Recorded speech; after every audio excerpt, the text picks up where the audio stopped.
So let's start today's topic. Today you are going to read about the different types of atomic models and atomic theories. So let's start with a mnemonic.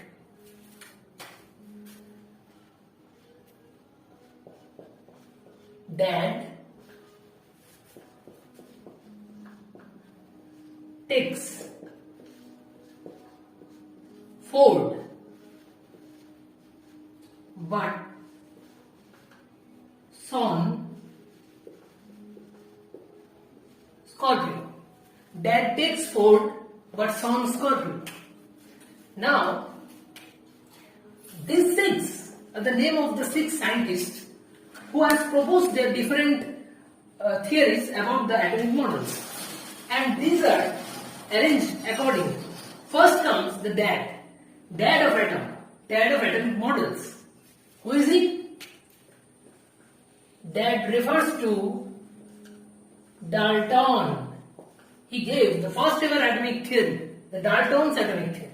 Then comes T for Thomson. Thomson atomic model is also very, very important. Then comes Ford, the scientist named Rutherford. B for Bohr. Bohr's atomic theory is also very important. Then comes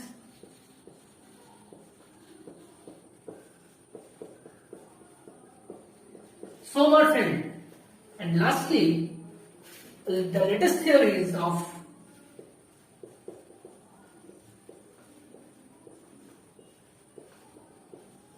Schrodinger's theory.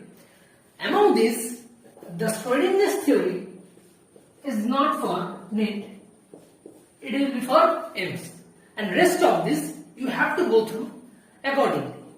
Okay, so this is a mnemonic. Dad takes Ford but son Scorpio, and accordingly Dalton's theory, Thomson's atomic theory, Rutherford's atomic model, Bohr's atomic model, Sommerfeld's atomic theory, and Schrodinger's atomic theory. Now we will go through this accordingly, and firstly we will start with the Dalton's atomic theory.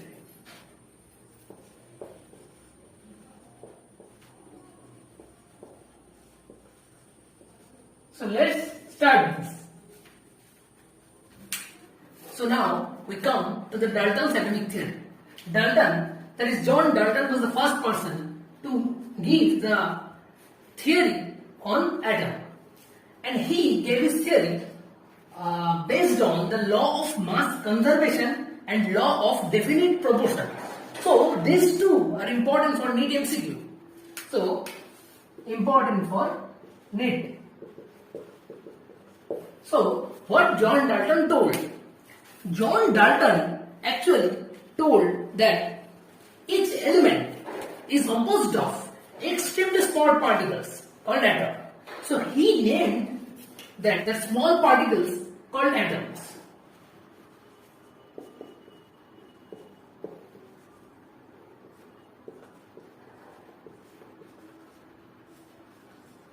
And then he gave some features on this atom. So he told that atoms are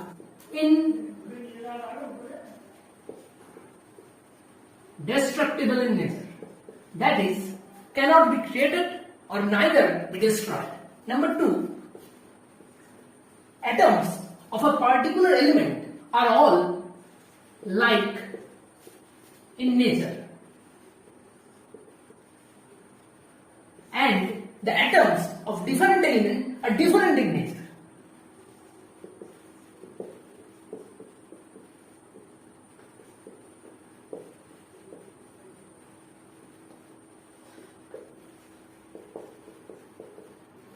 Then he gave the idea that atoms can take part in chemical reactions.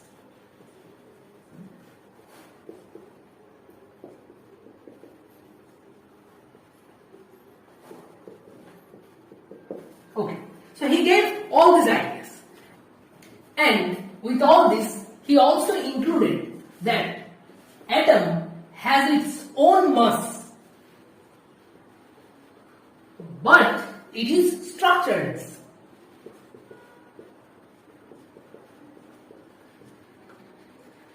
And again, he told that different atoms combine to form a molecule. That is, atoms combine to form molecule. So these 5 ideas are all of John Dalton's theory. So questions can come that among these which is not John Dalton's theory, or question may come that upon which laws John Dalton's theory based on. Now we will move into a new topic. So hope you remember the mnemonic. Dad takes Ford but son Scorpio. So dad is Dalton, it is finished. And then comes dad takes. So T is for Thomson. So we will go to Thomson's atomic model. Okay, now we come to the Thomson's atomic model proposed in 1904. And this is the watermelon, you can see. This is actually the Thomson's atomic model. Thomson's atomic model is just like a watermelon. So let's see how. Thomson proposed that atom consists of a uniform positive sphere. So a uniform positive charged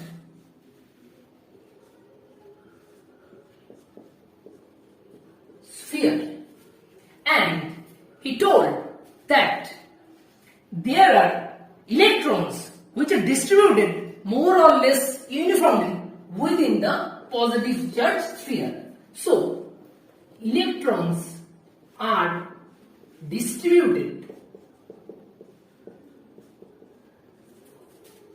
more or less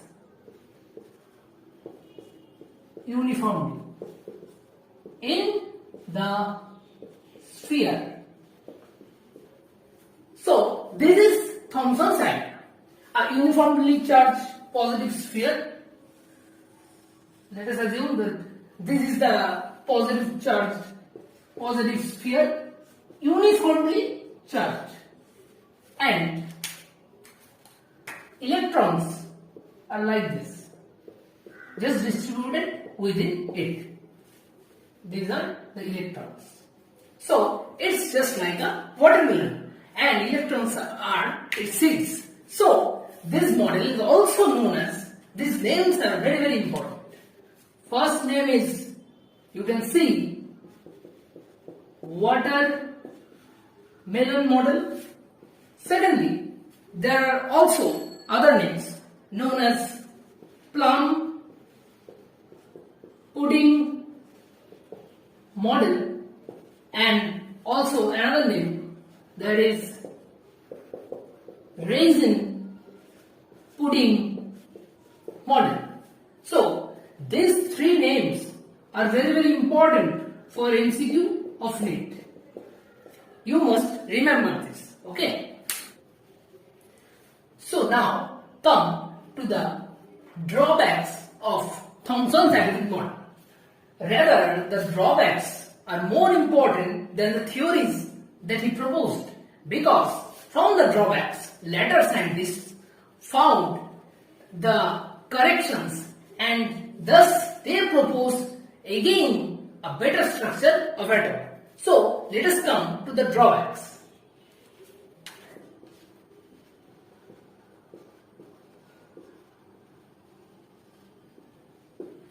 Firstly,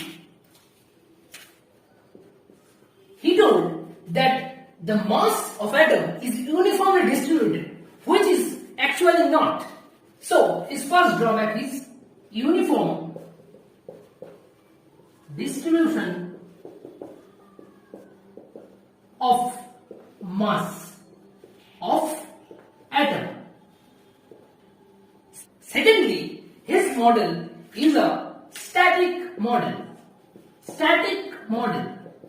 What does it mean? He never shows the movement of electron.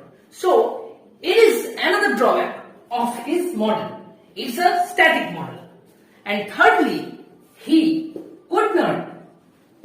he could not explain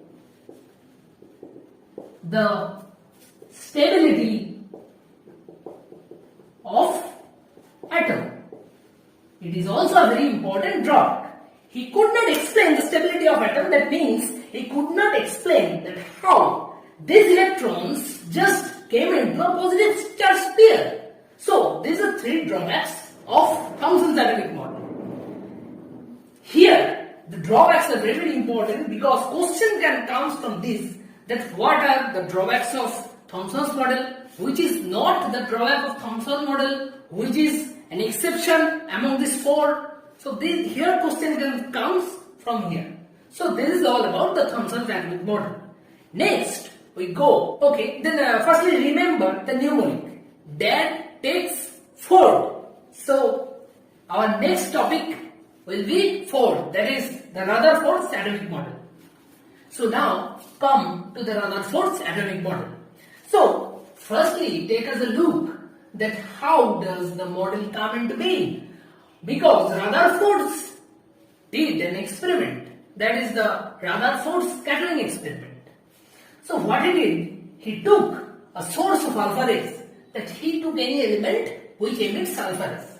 Then he took those alpha rays through this slit into a thin gold foil, and the gold foil is covered by a ZNS screen, that is zinc sulfide screen. So what the alpha rays comes from this element through this slit into the gold foil, and then he observed that those alpha rays are deflected or scattered into different directions, and this was the observation of Rutherford. And what is this ZNS screen is for? This ZNS screen marked that scattered alpha rays into black spots. This is the function of this ZNS screen, and this is a thin gold foil.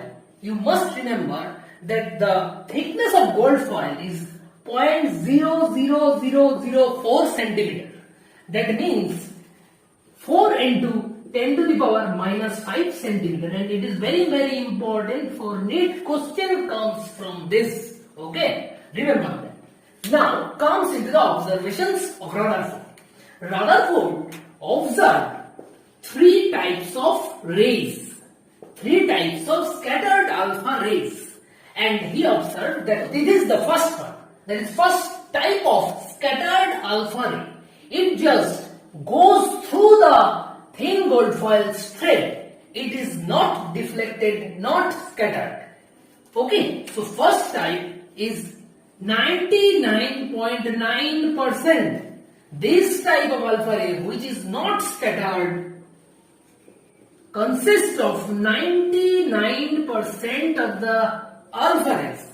Then Rutherford observed second type of rays, which is a few in number, and those rays are scattered to a smaller angle.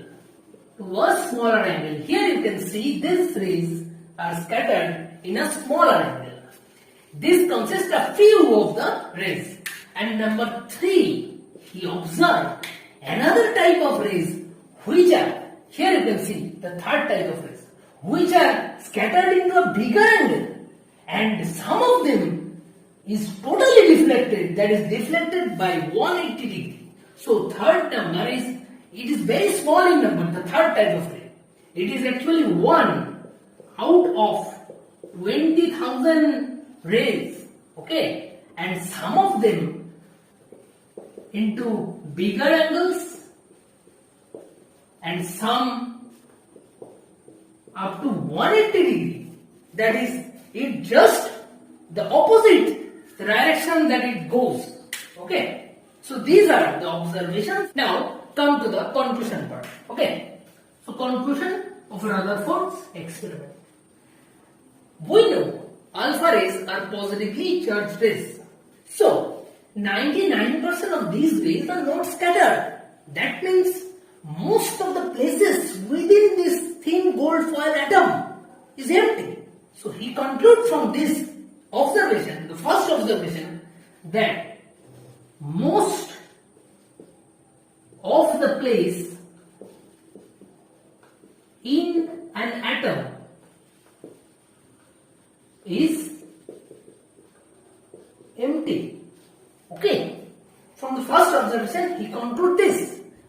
From the second observation, that a few of the rays are deflected to a smaller angle, and from the third observation, that very small amount of rays are deflected in bigger angles or even deflected in 180 degrees. From those two observations, he concluded positively charged charges are present, but as those rays are very small in number, he conclude that these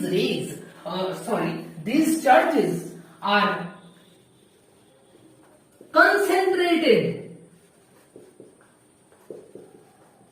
in very small volume. Okay, he concluded these positive charges are present in atom, but in very small volume. With regard to the whole atom, with regard to the whole atom's volume, most of the places are empty, and a very small volume of that atom consists of positive charges, and one out of these 20,000s turns out up to 180 degree. Why this? This is because these rays have a direct collision with the positive charged part, and the smaller angled deflected rays are actually collide not directly, but a partly collision occurs in this type of case, and in third type of rays there is direct collision. So these rays just come to an opposite direction. So these are the conclusions from the Rutherford experiment. So let us jot down all these conclusions, and these conclusions will give the Rutherford's atomic model. So now come to a jot down step of Rutherford's atomic model. The first theory that he gives is atoms has a very small positively charged nucleus at its center. Okay, so this is the first proposal of Rutherford's from his experiment.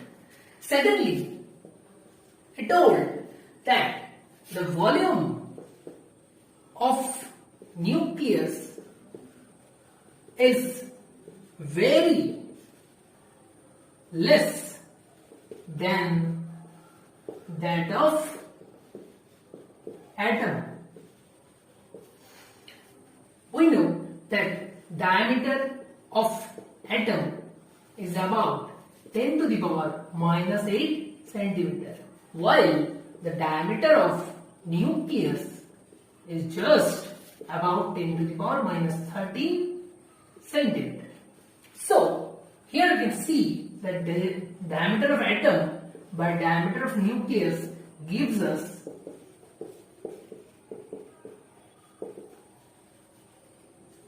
that means diameter of atom is equals to 10 to the power 5 times diameter of nucleus. Here you can see how big an atom is than the nucleus. Again, we come to the volume comparison of a nucleus and an atom through this Rutherford's model. Now, we know that radius of a nucleus is proportional to a to the power 1/3, where a is the atomic number of the element. So from this we can conclude that R, that is radius of nucleus, is equals to R naught into a to the power 1/3. Here R naught is a constant. Okay. Okay, and the value of R naught is about 1.33 into 10 to the power minus 30. 1.33 into 10 to the power minus 30. You should remember this because question can come from this, that how much smaller is nucleus than of atom, like this. Okay, this is a concept from where numericals can come. So please also remember this equation. That is, radius of nucleus is equals to R naught into atomic number of the element into 1/3. Please remember this.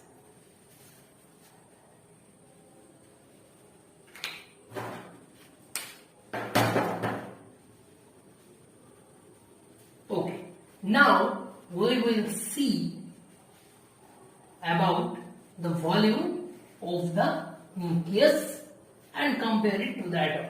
Volume is proportional to radius cube. This equation we know. So from this we can get that volume of atom by volume of nucleus is equals to radius of atom by radius of nucleus to the power cube. That is, radius of atom by radius of nucleus to the power cube, and we get this previously, that is 10 to the power 5 whole to the power cube. This gives us 10 to the power 15. So we see that volume of atom is equals to 10 to the power 15 times the volume of nucleus. This is also a very important data. So please remember this for your exam. Okay. Now we come to the drawbacks of the Rutherford's atomic model. You know the drawbacks are important because it gives us modifications and better corrections. So, drawbacks.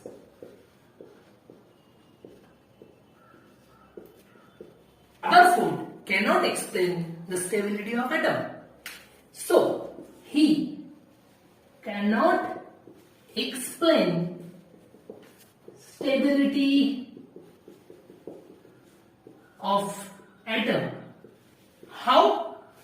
So, he told that electrons are revolving around the nucleus, but he never told about any specific orbit or anything. He just told electrons are revolving. Now, we see that when around the positive charge, a negative charge will be revolving, then what will be its fate?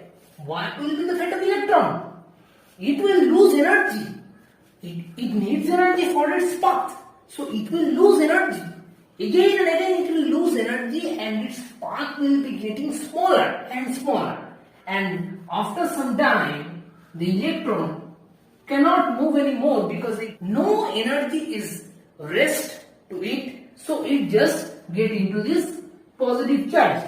So the atom is destroyed. We can see the atom has no stability because electron is losing energy and getting smaller in its path, and at last it will be just drowning into this positive charge. So the stability of atom is not explained in Rutherford's atomic model. And there is another drawback. Second drawback is that the Rutherford's atomic model cannot explain the line spectrums. So Rutherford's model cannot even explain the line spectrums from the atom. So these two are the drawbacks of Rutherford's atomic model. So all this is about the Rutherford's atomic model. You should remember the drawbacks and you should take the concept as a whole. And nextly we will move to our next theory. Hope you remember the mnemonic. Ed takes food but son Scorpio. So but is B for board. So go to the Bohr's atomic theory.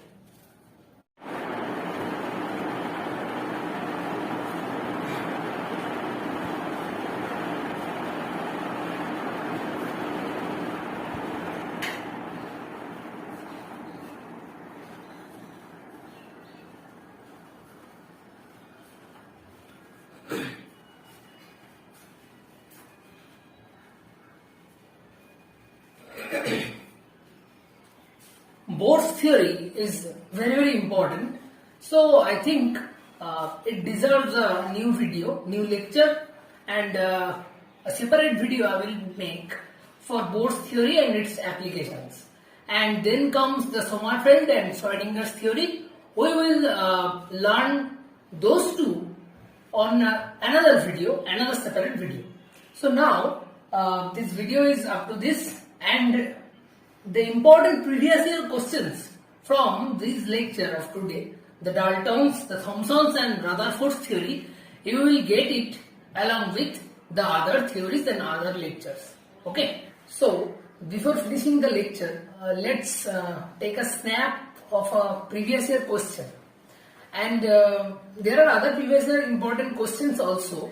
I have discussed that with the introduction of atom. Okay. So let's have this snap.